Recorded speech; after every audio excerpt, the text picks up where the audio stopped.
You know that Tata Motors, obviously I know Ratan Tata. Take for a moment what he's doing in India. Yeah.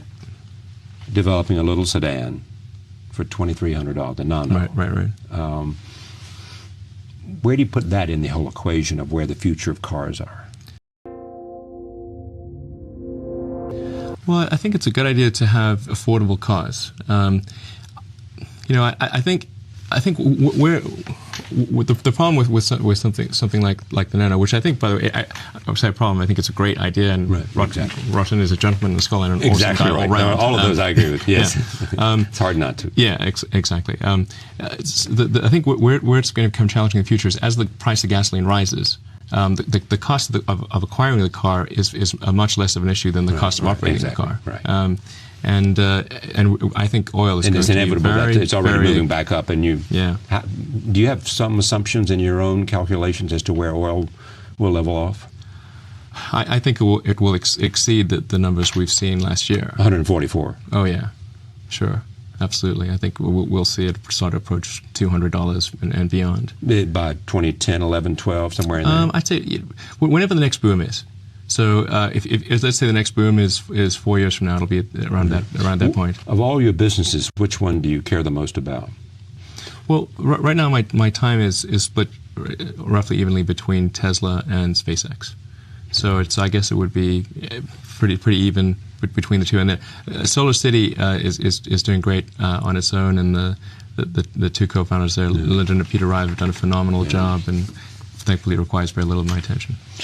Right now, the reason to create a sports car, a roadster, as the first stage of this, is because it attracts attention, or what? Oh, so good, great question. So, because people often misinterpret why we have created a sports car, because they will say, the implication will be sports cars for rich guys is not a way to solve the energy problem. Right, exactly. And they would say that I feel that there was somehow a shortage of sports cars for rich guys or something like that, and that was the problem. That's right. And not if any new technology is expensive when it starts out. And you can point to pretty much anything, because the first thing that engineers are trying to do is make it work, and then when you make it work, then you optimize and you optimize and you optimize. And if you look at the early days of computers or cell phones or almost anything, even the early days of gasoline cars, they used to be toys for rich people until they were made affordable and mass production. Henry Ford came along. Yeah, and then you combine that with the car. Yeah, and then you combine that with the fact that we're just a little startup, there's just no way that we could afford $1 billion to make a giant car plant that would make hundreds of thousands of cars a year, because that's the kind of volume you have to get to make cheap cars. And then it's also the first iteration of the technology. So we had both a volume problem and a new technology problem. And so that naturally you have to reach scale. You have to reach scale, and you have to work the bugs out of the system, and so you got to make it, and you want to make your mistakes at a small scale. Okay, so how's that going? Reaching scale and being able to create a business plan that will enable you to reach a large audience, and create and continue the development of the technology that will make it even more attractive. It's going really well, actually.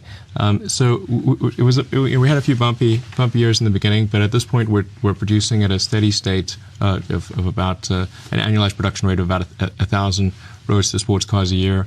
We unveiled our Sedan a few months ago, which is a much more functional car, and it's a $50,000 car. So it's about half the price of the Roadster.